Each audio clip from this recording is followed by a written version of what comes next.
today I'd just like to talk a little bit about, well, first I'd like to talk about Skyrim and the mods and, the whole controversy with that.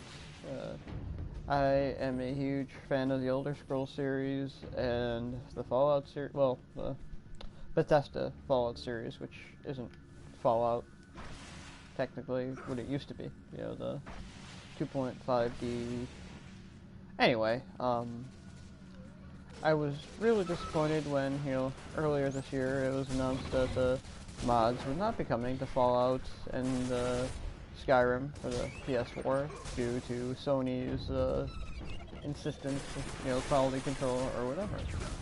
So then, I was elated to find that, a couple weeks ago that Sony, changed their mind and are going to allow mods with, the one exception, that being that there would only be in-game resources that, they couldn't add anything, which is a little frustrating to start with, but I kind of understand it.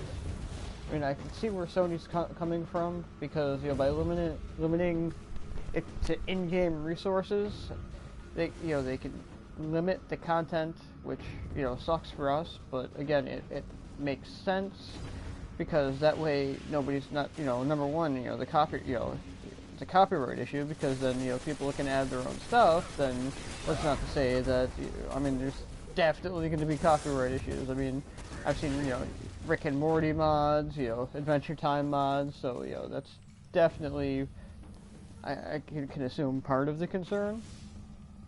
And the other concern, too, is, that also allows for stuff that's far more mature stuff. The new, every game has a nude mod, and, I'm sure there's probably a dick butt mod out there. I'm not a PC, I don't have a gaming quality PC, so I have no idea, but there's, I'm sure there's probably a dick butt mod. If there's not a dick butt mod, somebody get going on that, because there should be. But, yeah, so I'm assuming those two main issues, are probably why Sony's kind of, a little hesitant to allow open modding on, Skyrim and Fallout 4, which I'm just glad they're allowing mods at all. It's a start. Sony can always, change their mind again and say, hey, okay, mods are working good. It's a game seller, a system seller. Let's go ahead and, allow people to submit, their own created content as opposed to just in-game arguments. But, yeah, I'm excited for that. Overcome it. And then the second thing I would like to talk about today is Walking Dead Season 7 premiere that aired this past Sunday, which was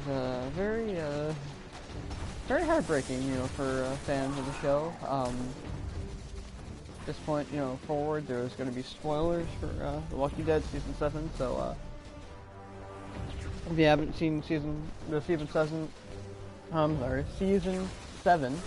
premiere, just go ahead and turn this off now. But anyway, so first Abraham went, and then Glenn, which kind of saw coming, kind of hoped they would go a different way with that, but that's the direction they decided to go in. I'm not really happy about it. I kind of like it when they stray far, far away from the comics, just because, want to know how the comics go, read the comics. Anyway, after watching The Talking Dead, though, it kind of made a little bit of sense to me.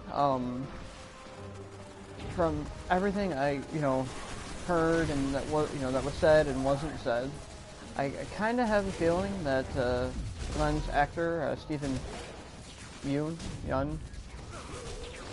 Glenn's actor, I kind of get the feeling that he was done with the show to begin with. Remember middle of last season where he had his guts seemingly ripped out, only to crawl under the dumpster and somehow manage to live. I'm almost wondering if he was supposed to die at that point, and at the last second he stepped in and was like, "Hey, no, I'm supposed to get head in the head with the bat. What are we doing here?"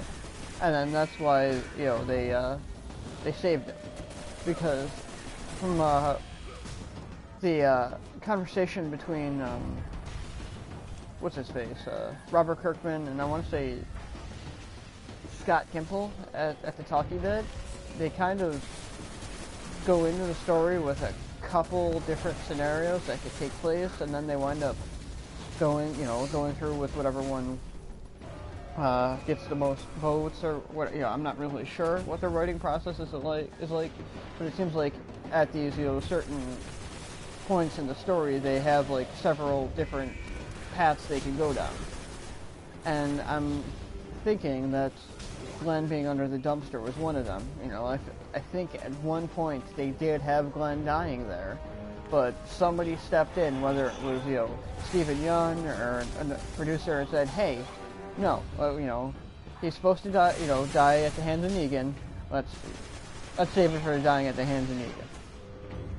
You know, because again, if the Talking Dead, Stephen Young did say, you know, death is for me, that's mine. So, you know, that's definitely kind of where I get the feeling that he said something, and, you know, he stepped in and was like, look, no, I'm not gonna die under a stupid frickin' dumpster. If I'm gonna die, I'm getting, you know, I'm gonna meet Lucille, you know, for dying. So yeah, that's, you know, kind of my opinion on that. I doubt it'll, you know, we'll ever really get the truth as, you know, to the writing process.